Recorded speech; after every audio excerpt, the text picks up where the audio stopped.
ইউক্রেনের বিরুদ্ধে রাশিয়ার যুদ্ধে অংশ নিয়ে উত্তর কোরিয়ার সেনারা ব্যাপক হতাহতের শিকার হচ্ছেন। শুধু রাশিয়ার কুরস্ক অঞ্চলে যুদ্ধে গত সপ্তাহে উত্তর কোরিয়ার 1000 সেনা নিহত বা আহত হয়েছেন। হোয়াইট হাউসের মুখপাত্র জন কার্বি গত শুক্রবার সাংবাদিকদের একথা বলেছেন।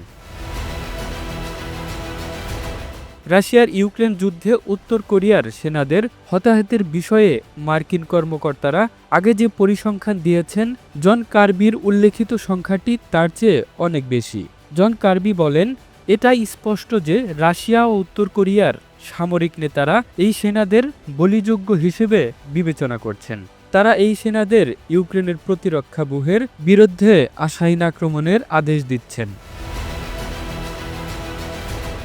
জন কার্বির বক্তব্যের বিষয়ে মন্তব্যের অনুরোধে নিউ ইয়র্কের জাতিসংঘের উত্তর কোরিয়ার মিশন তাৎক্ষণিকভাবে সাড়া দেয়নি। অন্যদিকে রাশিয়ার জাতিসংঘ মিশন এ বিষয়ে মন্তব্য করতে স্বীকৃতি জানিয়েছে। ইউক্রেনের প্রেসিডেন্ট ভলোদিমির জেলেনস্কি তার প্রতিদিনকার রাতের ভিডিও ভাষণে বলেছেন, উত্তর কোরিয়ার বাহিনী খুবই উল্লেখযোগ্য ক্ষয়ক্ষতির শিকার হয়েছে। রুশ বাহিনীর দিক থেকে তাদের ন্যূনতম সুরক্ষা সরঞ্জাম দিয়ে যুদ্ধে পাঠানো হচ্ছে।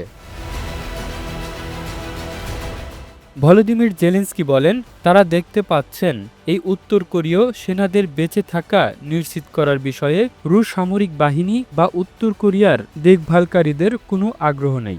উত্তর কোরিয়ার কিছু সেনাকে ইউক্রেনীয় বাহিনী বন্দী করতে সক্ষম হয়েছে বলে উল্লেখ করেন ভলোদিমির জেলেনস্কি। তিনি বলেন, কিন্তু তারা গুরুতর আহত, তাদের জীবন রক্ষা করা সম্ভব হয়নি।